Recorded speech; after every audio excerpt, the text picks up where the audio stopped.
नमस्कार दोस्तों, स्वागत है आपका अपने channel mentoring minds Ajay Sharma के साथ। दोस्तों, हम शुरू कर रहे हैं FYJC का फर्स्ट चैप्टर। इस फर्स्ट चैप्टर में हम समझेंगे कि बुक कीपिंग क्या होती है, अकाउंटेंसी क्या होती है। बेसिकली इस चैप्टर को हम 4 पार्ट्स में डिवाइड करेंगे, जहां पर हम सीखेंगे पार्ट बाय पार्ट। पहले पार्ट में हम सीखेंगे बुक कीपिंग और अकाउंटेंसी के बारे में, दूसरे पार्ट में हम सीखेंगे बेसिक टर्म्स के बारे में, तीसरे हम समझेंगे कंसेप्ट्स एंड कन्वेंशंस के बारे में, और चौथा हम समझेंगे अकाउंटिंग स्टैंडर्ड्स के बारे में। तो दोस्तों, ये चैप्टर काफी इंपॉर्टेंट हमारे लिए इसलिए साबित होने वाला है क्योंकि यहाँ पर हमारे लिए अकाउंटेंसी के पूरे बेसिक्स हमारे सामने आएंगे। शुरू करते हैं बिना देर किए। ये बेसिक्स क्या होते हैं, ये अकाउंटिंग टर्मिनोलॉजीज क्या होती है, कंसेप्ट कन्वेंशंस क्या होते हैं, और ये अकाउंटिंग स्टैंडर्ड्स क्या होते हैं। तो let's understand concept with respect to all these things. तो दोस्तों, आपने ऑब्जर्व किया होगा पूरे साल भर जनवरी से लेकर के दिसंबर तक कई मौसम आते हैं, कई महीने आते हैं। हमें पता है जनवरी, फरवरी, मार्च, अप्रैल इस तरह के महीने आते हैं, और अलग अलग मंथ के साथ में, अलग अलग महीनों के साथ में बहुत सारे त्योहार आते हैं। और खास करके हमारे इंपॉर्टेंट त्योहार अगर देखा जाए तो हमारे लिए बर्थडे होता है। ये बर्थडे एक सेलिब्रेशन से कम नहीं होता, राइट। इस बर्थडे पर हम बहुत सारी चीज का अनुभव करते हैं।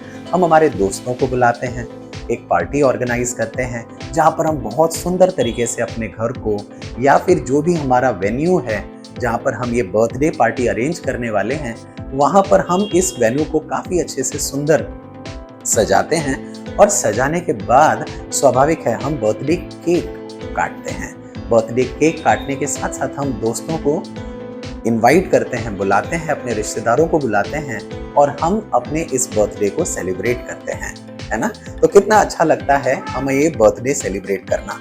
और अगर देखा जाए तो हमारी शुरुआत होती है हमारे ईयर की गुड़ी पाड़वा से। इस गुड़ी पाड़वा के त्योहार में हम लोगों के घर पर जा करके, राइट, उन्हें हम सेलिब्रेट करते हैं, उन्हें हम विश करते हैं, और साथ साथ में हम एक नए कपड़े पहनते हैं, स्वीट्स और बहुत सारी चीजें अपने घर पर हम मंगाते हैं। और भी दूसरे त्योहार अगर देखे जाएं तो दिवाली है, जहां पर हम पटाखे फोड़ते हैं और स्वीट्स खाने का आनंद लेते हैं। हमारे लिए सबसे इंपॉर्टेंट त्योहार आ जाता है मकर संक्रांति का, यानी जनवरी के महीने में 14 जनवरी या 13 जनवरी के आसपास ये मकर संक्रांति का त्योहार हम मनाते हैं, राइट। खास करके छोटे बच्चे यहाँ पर पतंग उड़ाते हैं, पतंग खरीदते हैं, राइट। और पतंग और मांझा ये सब चीजें हम खरीदते हैं और साथ साथ में एंजॉय करते हैं। खास करके ये सभी जितने भी फेस्टिवल्स हैं या जितने भी त्योहार जो हमने अपने अनुभव किए या देखे, उसमें आपने ऑब्जर्व किया यहाँ पर हम स्वीट्स खरीदते हैं, आइसक्रीम खरीदते हैं, या पूरे साल भर में अगर देखा जाए तो हम और भी डिफरेंट इलेक्ट्रॉनिक गैजेट्स खरीदते हैं। जैसे हम मोबाइल खरीदते हैं ताकि हम एक दूसरे से बात कर सकें, कम्युनिकेट कर सकें, अपने दोस्तों से बात कर सकें। और भी अगर देखा जाए रेगुलर यूज के लिए हम स्टेशनरी प्रोडक्ट्स खरीदते हैं। यानी अगर देखा जाए तो भले ही वो त्योहार हो या रोज दिन की कश्मकश, यानी हर चीजें अगर देखा जाए तो हमारे लिए बहुत सारी चीजें हम खरीदते हैं। तो हम ये सब चीजें खरीदते क्यों हैं, है ना। सबसे पहला प्रश्न तो ये आ जाता है कि हम इन चीजों को खरीदते क्यों हैं। तो आप कहेंगे कि सर ये तो हमारी जरूरतें हैं इसीलिए हम इन्हें खरीदते हैं। बिल्कुल सही। तो जो व्यक्ति इन्हें खरीदता है, यानी जिस व्यक्ति की ये जरूरतें हैं और ये जरूरतों को पूरा करता है, उस व्यक्ति को हम कहेंगे कंज्यूमर्स।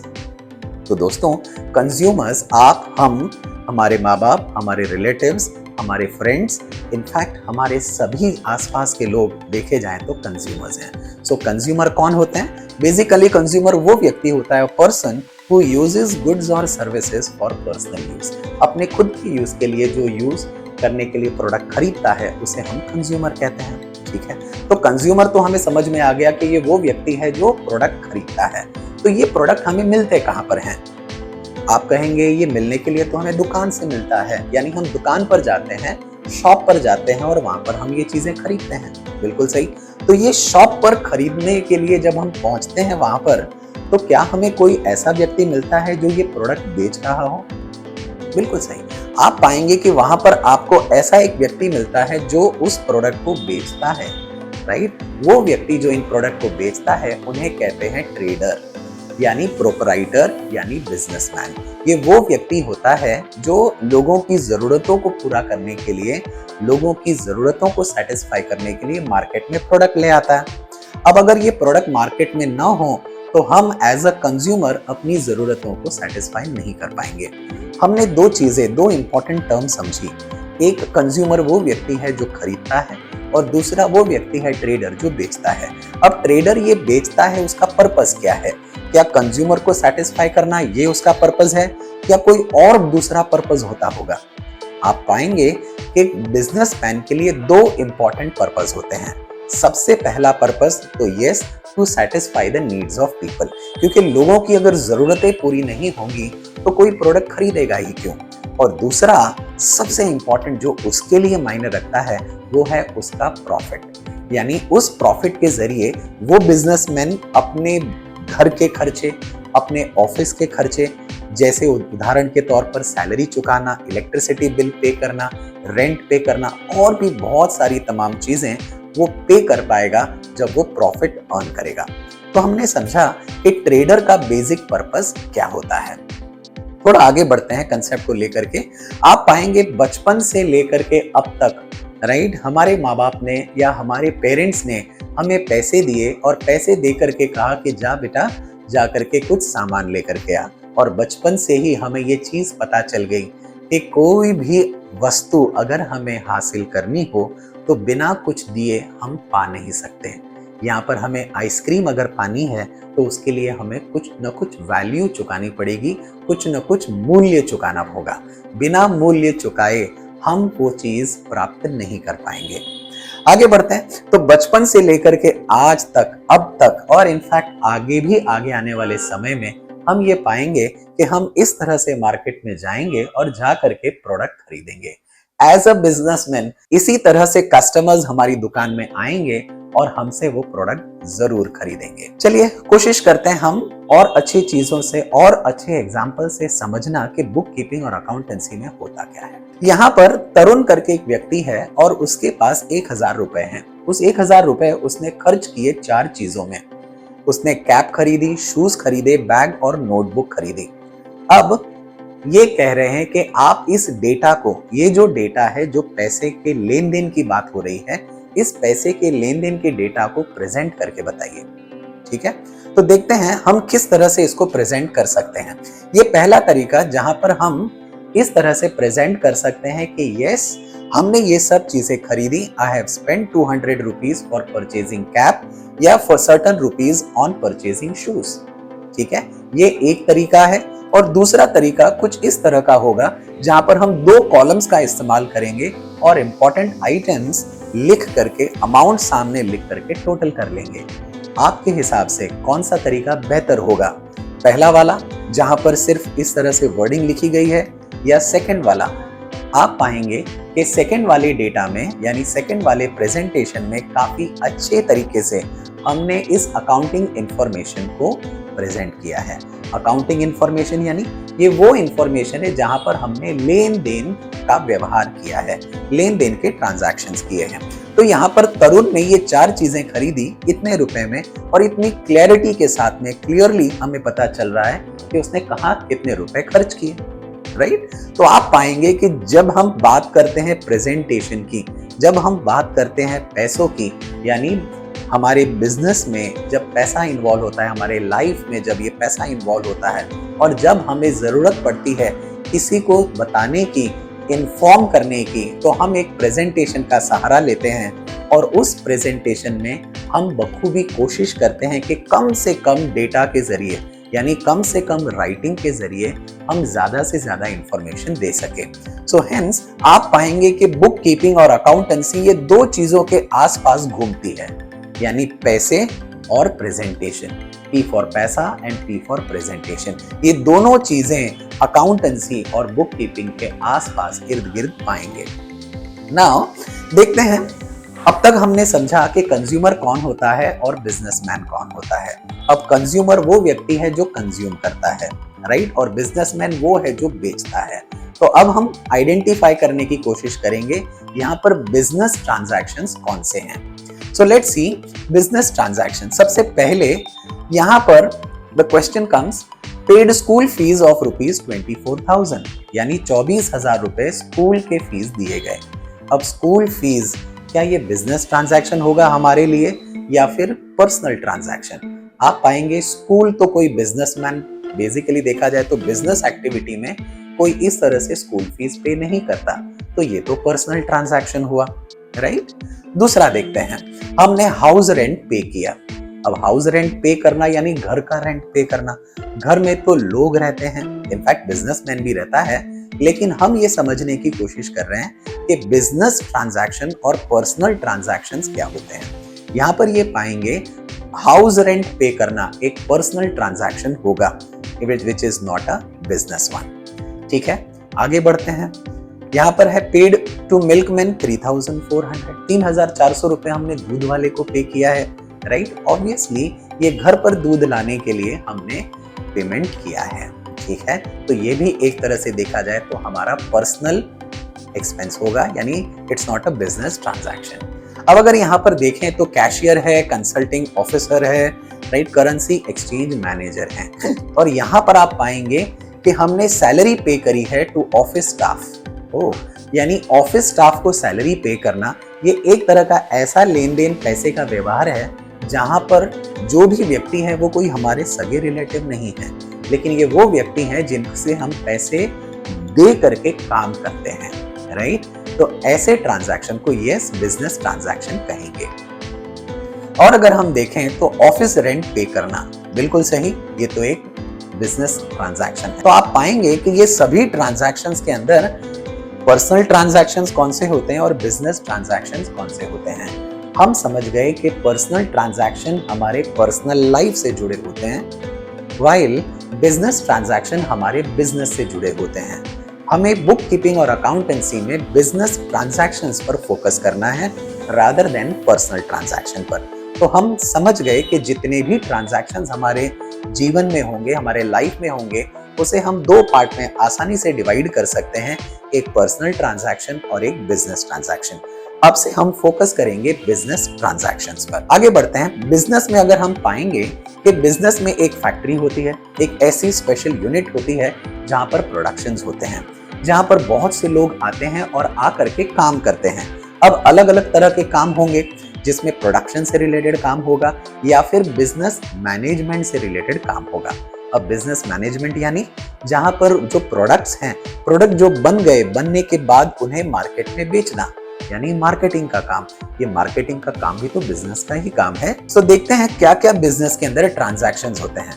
आप पाएंगे कि बिजनेस में बहुत सारे गुड्स परचेज किए जाते हैं, रॉ मटेरियल परचेज किए जाते हैं ताकि हम इसे प्रोड्यूस कर सकें। आप पाएंगे कि वहां पर बहुत सारे एग्जीक्यूटिव्स, बहुत सारे ऑफिसर्स, बहुत सारे एम्प्लॉइज इस पर्टिकुलर बिजनेस में इन्वॉल्व होते हैं और इन्वॉल्व होकर के वो बिजनेस को सुचारू रूप से अच्छी तरीके से उसे चलाते हैं, और ऑब्वियसली उन्हें हमें वेजेस या फिर सैलरी पे करना पड़ता है। आप पाएंगे कि बिजनेस के अंदर अच्छे से मैनेज करने के लिए या बिजनेस अच्छे से वर्कआउट करने के लिए हमें कोई ना कोई मशीन्स की जरूरत पड़ती है, जिन्हें हम असेट भी कहते हैं, राइट? सो हम मशीन्स खरीदते हैं, हम कभी कंप्यूटर खरीदते हैं या कभी कोई इलेक्ट्रॉनिक गैजेट्स खरीदते हैं।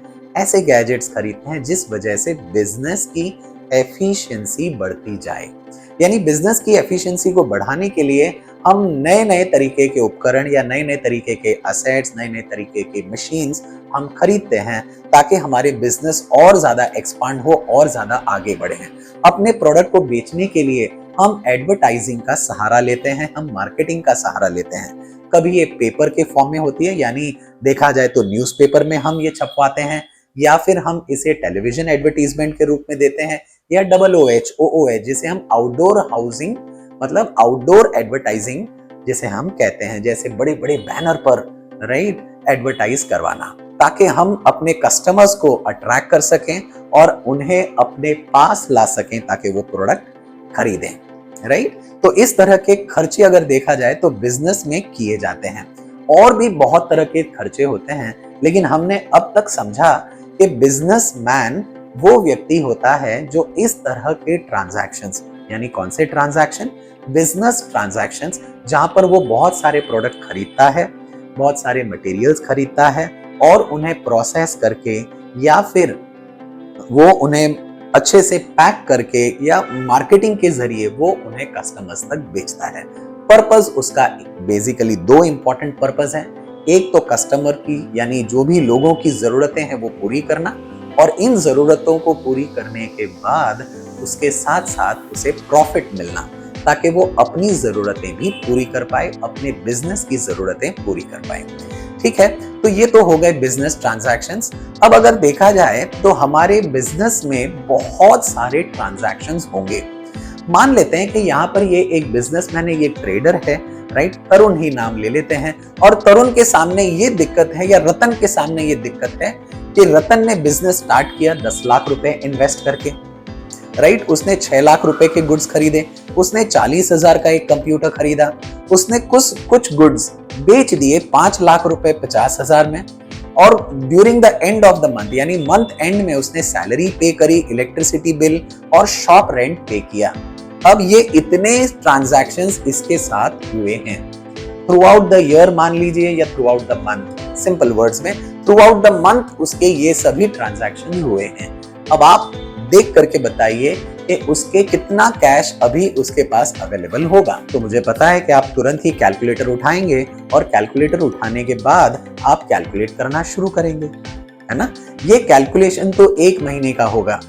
जरा सोचिए कि अप्रैल, मई, जून, जुलाई, अगस्त, सितंबर, ऐसे करके अक्टूबर, नवंबर, दिसंबर, जनवरी, फरवरी, मार्च, पूरे साल भर तो कितने सारे ट्रांजैक्शंस होंगे। और इन सभी ट्रांजैक्शंस को क्या हर बार हम कैलकुलेटर के जरिए सॉल्व करके फाइंड आउट करेंगे कि हमारे पास कैश कितना अवेलेबल है? या फिर अगर मान लीजिए अगर हमें और भी दूसरे प्रश्नों के जवाब चाहिए हो, और भी अगर दूसरे क्वेश्चंस के अगर हमें आंसर चाहिए हो, तो क्या हम इसी तरह से कैलकुलेटर उठा करके हम काम करेंगे? आप पाएंगे कि नहीं, हमें एक अच्छा तरीका, एक बेटर तरीका अपनाना होगा, जहां पर हमें ये इंफॉर्मेशन काफी आसानी से मिल जाए। तो बिजनेस में हमें समझ में आ रहा है कि जब इस तरह के ट्रांजैक्शंस एवरी डे होंगे, तो हमें जरूरत पड़ेगी कि इन ट्रांजैक्शंस को रिकॉर्ड किया जाए, है ना। इसीलिए जरूरत है हमें ये ट्रांजैक्शंस को रिकॉर्ड करना। जब ये ट्रांजैक्शंस आप बुक्स में रिकॉर्ड करोगे तो फायदा क्या होगा? सबसे इंपॉर्टेंट, वो हमारे लिए एक परमानेंट रिकॉर्ड की तरह से काम करेगा, राइट। दूसरा इंपॉर्टेंट, कोई कस्टमर या कोई सप्लायर अगर हमें गलत इंफॉर्मेशन दे रहा हो या गलत रुपए की डिमांड कर रहा हो, तो हम उन्हें एविडेंस बता सकते हैं। तो it acts as an evidence in the eyes of law, यानी कानून की नजरों में ये जितने भी दस्तावेज, जितने भी डॉक्यूमेंट्स होंगे, वो सभी साबित करेंगे कि यस, किस तरह से आपने ट्रांजैक्शंस किए, कितने के ट्रांजैक्शन किए, कौन से दिन पर ये ट्रांजैक्शंस हुए। प्लस ये हमारी मदद करता है मेमोरी के लिए, यानी हमारी मेमोरी को स्ट्रेंथन करता है। कभी कभी जब हम अपने बचपन के फोटो देखते हैं तो हमें अपने बचपन के दिन याद आ जाते हैं, हमें वो फीलिंग्स याद आ जाती है, हमारे वो इमोशंस जाग जाते हैं, राइट। इस तरह से एक फोटोग्राफ काम करता है हमारी मेमोरी को बढ़ाने का। उसी तरह से जितने भी ये बिजनेस के रिकॉर्ड्स हैं, जब हम रिकॉर्ड देखते हैं, जब हमें रिकॉर्ड मेंटेन करते हैं, तब हमें याद आ जाता है कि हमने पर्टिकुलर सप्लायर को या पर्टिकुलर कस्टमर को किस तरह से इस पर्टिकुलर ट्रांजैक्शन में इन्वॉल्व किया होगा, है ना। तो ये हमारे लिए मेमोरी का काम करता है, और प्लस हमें डिसीजन लेने में मदद करता है, यानी वो हमें सपोर्ट करता है डिसीजन मेकिंग के लिए। इसीलिए हमें ये ट्रांजैक्शंस को रिकॉर्ड करना एक सिस्टमैटिक तरीके से बहुत ही जरूरत है ना। तो आगे बढ़ते हैं। तो बुक कीपिंग बेसिकली होगा क्या? बुक कीपिंग में हम एक ही इंपॉर्टेंट चीज याद रखेंगे, इट इज अ प्रोसेस। जब हम प्रोसेस की बात करते हैं तो ये सिर्फ एक दिन का काम नहीं है, ये हर दिन का काम है, ये एक बार का काम नहीं है, हर बार का काम है। इसीलिए ये एक प्रोसेस है of recording monetary transactions, right. तो जितने भी बिजनेस में ट्रांजैक्शंस होते हैं वो सब मॉनेटरी ट्रांजैक्शंस होंगे, या कुछ ट्रांजैक्शन ऐसे होंगे जो नॉन मॉनेटरी भी होंगे, जैसे अपने एम्प्लॉय को प्रोत्साहन देना, मोटिवेट करना, राइट। उनके लिए हम गिफ्ट्स लेकर के आते हैं, तो ये सर्टेन ट्रांजैक्शंस, गिफ्ट देना, अप्रिशिएट करना, राइट, या कभी कभी एम्प्लॉयज को डांटना, ये सब नॉन मॉनेटरी ट्रांजैक्शंस होंगे। एनी हाउ, हम बात कर रहे हैं process of recording monetary transactions in the books of account. So जो भी बुक्स ऑफ अकाउंट्स में हम एक सिस्टमैटिक तरीके से जब ये ट्रांजैक्शंस को हम रिकॉर्ड करेंगे, इस रिकॉर्डिंग को हम कहेंगे बुक कीपिंग। ठीक है, तो ये बुक कीपिंग का काफी अच्छा एक सुंदर डेफिनेशन दिया, राइट, जिसमें हमने समझा कि बुक कीपिंग को जब हम समझेंगे तो वो है एक science and art. Now what is science? Basically science इसलिए क्योंकि जो भी हम ट्रांजैक्शन रिकॉर्ड करेंगे वो एक एविडेंस के बेस पर हम ट्रांजैक्शन रिकॉर्ड करेंगे, और हमें पता है साइंस काम करता है कॉज एंड इफेक्ट और मोस्ट इंपॉर्टेंटली फैक्चुअल इंफॉर्मेशन पर, यानी वो इंफॉर्मेशन जो वाकई में हुई है। इसीलिए ये एक साइंस है और एक आर्ट इसीलिए है क्योंकि हम इसे ब्यूटीफुल तरीके से प्रेजेंट करने वाले हैं। याद कीजिए, प्रेजेंटेशन 1 ज्यादा बेटर था या प्रेजेंटेशन 2? हमें याद आया कि presentation 2 was better than presentation 1, इसीलिए हम इसे आर्ट कहेंगे। So book keeping is nothing but science and art of recording. Recording क्या रिकॉर्ड करेंगे? हम रिकॉर्ड करेंगे बिजनेस ट्रांजैक्शंस, राइट, पर्सनल नहीं। हमें रिकॉर्ड करने हैं बिजनेस ट्रांजैक्शंस जहां पर बिजनेसमैन इन्वॉल्व है, जहां पर कस्टमर्स इन्वॉल्व है, जहां पर सप्लायर्स इन्वॉल्व है, जहां पर एम्प्लॉइज इन्वॉल्व है, जहां पर गवर्नमेंट इन्वॉल्व है, जहां पर एनवायरनमेंट इन्वॉल्व है। सो वो बिजनेस ट्रांजैक्शंस जिसमें पैसे का लेन देन होता है, जिसमें मनी या मनीज वर्थ का हम लेन देन करते हैं, या तो हम पैसा लेते हैं या फिर पैसे के बजाय कोई और चीज ले लेते हैं, गोल्ड ले लेंगे या फिर हम कोई और दूसरी चीज खरीद लेंगे, है ना। तो अब हमें समझ में आया कि book keeping basically it's an science and art of correctly recording the business transactions. ये जितने भी बिजनेस ट्रांजैक्शंस होंगे, ये बिजनेस ट्रांजैक्शंस को रिकॉर्ड करेंगे इन द बुक्स। ठीक है, अब ये डेफिनेशन दिया था आर.एन. कार्टर ने, जो थे Roger Neil Carter from the lecturer at university of Manchester, right. ये उनकी बुक है जहां पर उन्होंने इस बुक में इन्होंने ये प्रेजेंट किया था। ये डेफिनेशन काफी अच्छा और काफी सुंदर डेफिनेशन है। एक बार ये डेफिनेशन हमारे दिमाग में आ जाए या डेफिनेशन हमारे समझ में आ जाए तो मान लीजिए कि आपका आधा कंसेप्ट तो क्लियर हो गया। तो इन सिंपल टर्म्स याद रहे, बुक कीपिंग का अगर एक वर्ड में, अगर एक सिंपल वर्ड में कहा जाए कि बुक कीपिंग का मतलब क्या होता है, तो हमारे दिमाग में आना चाहिए रिकॉर्ड, राइट। सो रिकॉर्डिंग बेसिकली किस बात की? रिकॉर्डिंग ऑफ बिजनेस ट्रांजैक्शन की। आगे बढ़ते हैं। तो ये मान लीजिए इस तरह से हमारे ट्रांजैक्शंस हुए और इन ट्रांजैक्शंस को हमें रिकॉर्ड करना है। सुमन ट्रेडर्स की एक कैश बुक है और कैश बुक में ये 5 ट्रांजैक्शंस को हमें रिकॉर्ड करना है। मान लेते हैं हमें कुछ भी रिकॉर्डिंग के बारे में पता नहीं है, लेकिन हमें ये पता है कि रास्ता, जब रोड की अगर हम बात करते हैं तो रोड 2 पार्ट्स में डिवाइड होता है, एक लेफ्ट साइड और एक राइट साइड।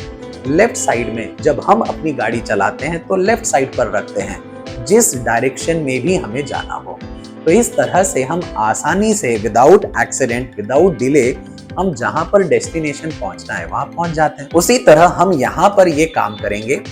मान लीजिए इस तरह से हम एक बुक बनाएंगे जहां पर 2 तरह के डिवीजन होंगे, यानी 2 पार्ट्स होंगे, एक है लेफ्ट साइड और एक है राइट साइड। मान लीजिए लेफ्ट साइड में हमें पैसा मिलेगा और राइट साइड में पैसा जाएगा, यानी जो पैसे मिलेंगे हम उन्हें लेफ्ट साइड पर लिख लेते हैं और जो पैसे जाएंगे वो हम उन्हें राइट साइड पर लिख लेंगे।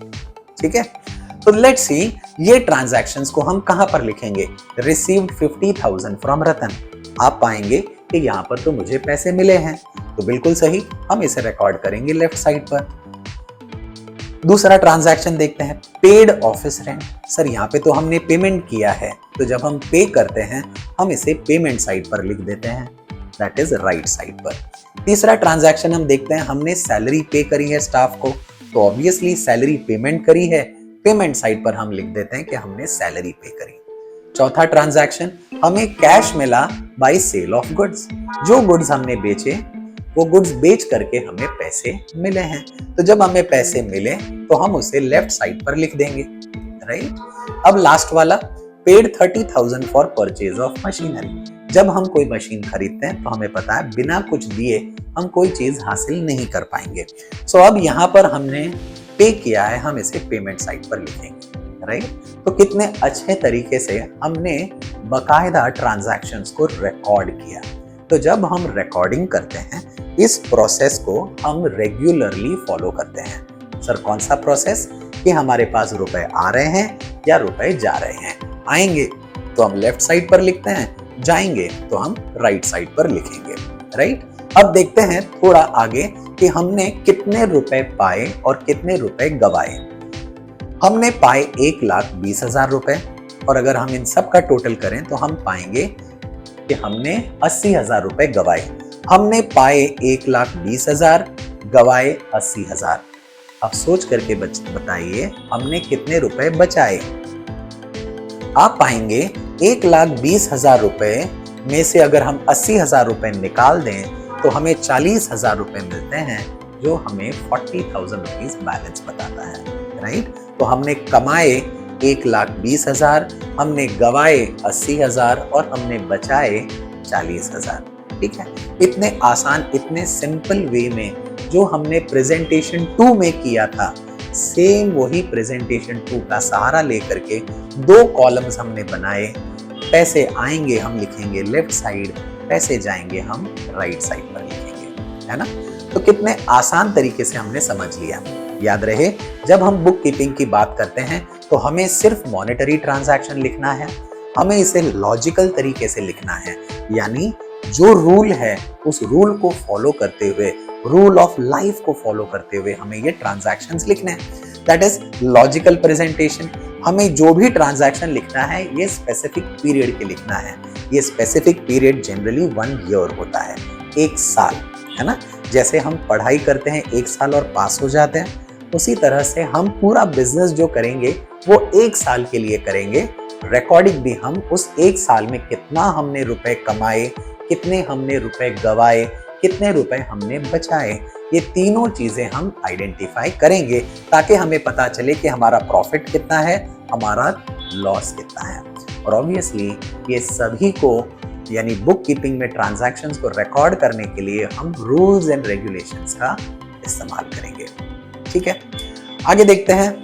नाउ हमारे सामने ये डॉक्यूमेंट तो है, ये हमने प्रेजेंटेशन देखा है, हमने किस तरह से इस डेटा को लिखा ये हमें समझ में आया। अब थोड़ा और अंदर गहराई से चलते हैं और पता लगाते हैं कि बेसिकली और क्या हमें समझना चाहिए। मुझे बताइए, how much amount is spent on expenses.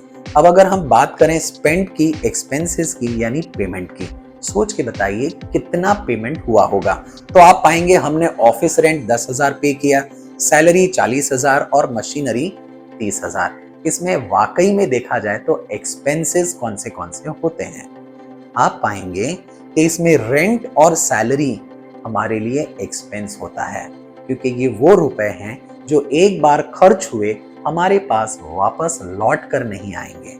लेकिन मशीनरी 30,000 की हमने मशीन खरीदी है, कुछ समय बाद इसे बेचने जाएंगे, हमें 30 नहीं लेकिन कुछ कम रुपए मिल करके हमारे पैसे वापस आ जाएंगे, है ना। सो मशीनरी हमारे लिए एक्सपेंस नहीं है, हमारे लिए रेंट और सैलरी एक्सपेंस है। इसीलिए टोटल एक्सपेंसेस अगर कहा जाए तो हमारे लिए 50,000 होंगे, है ना। और एक प्रश्न देख लेते हैं, how much cash is left out. बताइए कितना कैश हमारे पास बकाया बच गया है। तो आप कितने आसानी से पाएंगे कि हमारे लिए 40,000 रुपए बच गए हैं, है ना। तो यानी आपने देखा कि जब इस डेटा को रिकॉर्ड करने के बाद हमने स्टडी किया, एनालाइज किया, तब हमने बहुत सी चीजों को हम अच्छे से समझ पाए, राइट। ये देख करके हमें पता चल रहा है कि हमें कितने रुपए मिले, कहां से मिले, किसने हमको रुपए दिए, हमने पैसे खर्च किए कहां पर खर्च किए, और साथ साथ में कितने रुपए हमारे पास बच गए, राइट। ये सभी चीजों को हम कहेंगे अकाउंटेंसी। तो एक अगर सिंगल वर्ड में कहा जाए अकाउंटेंसी का क्या मतलब होगा, तो याद रहे अकाउंटेंसी का मतलब होगा ये एनालिसिस। सो जब भी हम एनालिसिस करेंगे, राइट, जब भी हम कोशिश करेंगे अंदर इंट्रोस्पेक्ट करने की, अंदर इन्फॉर्म करने की, मतलब अंदर बेसिकली चीजों के बारे में और ज्यादा समझने की, गहराई से इन रिकॉर्ड्स को समझने की, तब हम बात करते हैं अकाउंटेंसी की। तो हमें समझ में आया कि बुक कीपिंग रिकॉर्डिंग को कहते हैं और अकाउंटेंसी एनालिसिस को कहते हैं, राइट। सो एनालिसिस के बारे में हमें समझ में आया कि अकाउंटेंसी यानी analysis, accountancy is the practice of recording करना, क्लासिफाइंग करना, समराइज। ये तीन चीजें देखी जाएं तो बुक कीपिंग की है ना। हम क्या रिकॉर्ड करेंगे, क्या क्लासिफाई करेंगे, ऑब्वियसली बिजनेस ट्रांजैक्शन को, लेकिन साथ साथ में हम एनालाइज करेंगे, हम पता लगाने की कोशिश करेंगे हमारे खर्च कितने हैं, हमारी इनकम कितनी है, हमारे पास कितना एसेट है, हमारे पास कितना बैंक बैलेंस बचा है, और हम कुछ इंटरप्रीट करेंगे, कंक्लूजन निकालेंगे कि मेरे खर्च ज्यादा हुए कि मैंने एसेट ज्यादा खरीदी, या मेरे जो रुपए खर्च हुए वो कहां कहां पर खर्च हुए। इस इंटरप्रिटेशन को, राइट, हम हेल्प लेंगे अपने बिजनेस के डिसीजन लेने में, है ना। तो ये डिसीजन लेने में मदद करता है। तो सिंस ये डिसीजन लेने में मदद करता है, हमें ये फायदेमंद लगता है, इसी को ही हम अकाउंटेंसी कहते हैं। So accountancy is nothing but practice, that is practice and process of everyday recording, classifying, summarising, analysing and interpreting.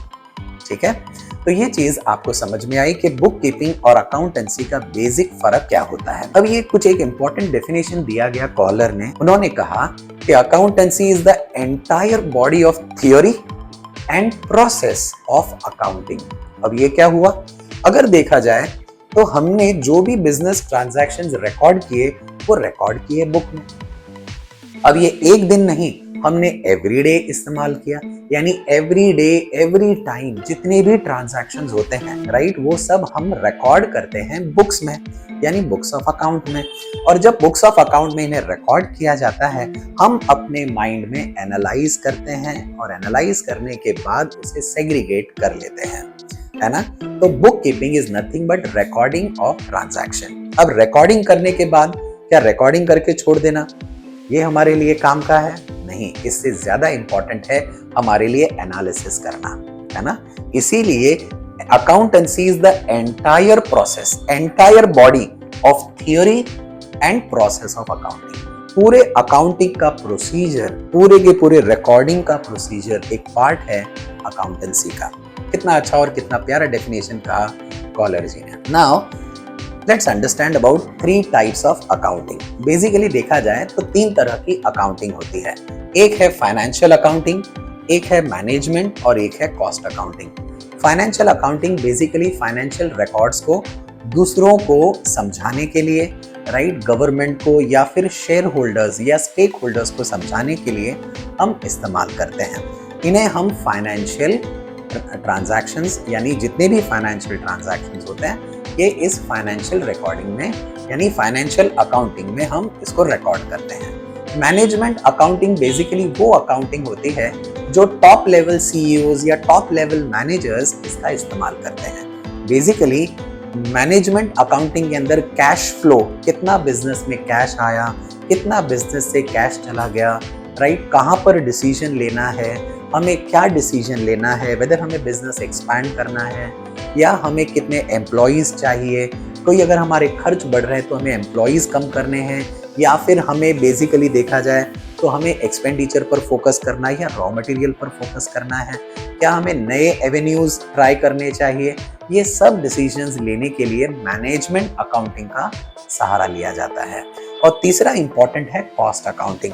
Cost accounting basically manufacturing के लिए किया जाता है, जहां पर जो प्रोडक्ट्स हैं वो कितना कॉस्ट लगेगा या कितना कॉस्ट होता है एक पर्टिकुलर प्रोडक्ट को मैन्युफैक्चर करने के लिए, है ना। सो कॉस्ट अकाउंटिंग बेसिकली हमें प्रोडक्ट की कॉस्ट आइडेंटिफाई करने में मदद करता है। एनीहाउ ये 3 तरह के अकाउंटेंसी है, ये हम आप आगे डिस्कस करेंगे, लेकिन फिलहाल at this point of time हमें समझ में आया कि 3 टाइप्स ऑफ अकाउंटिंग होंगे, जिन्हें हम कहेंगे फाइनेंशियल अकाउंटिंग, मैनेजमेंट अकाउंटिंग और कॉस्ट अकाउंटिंग, राइट।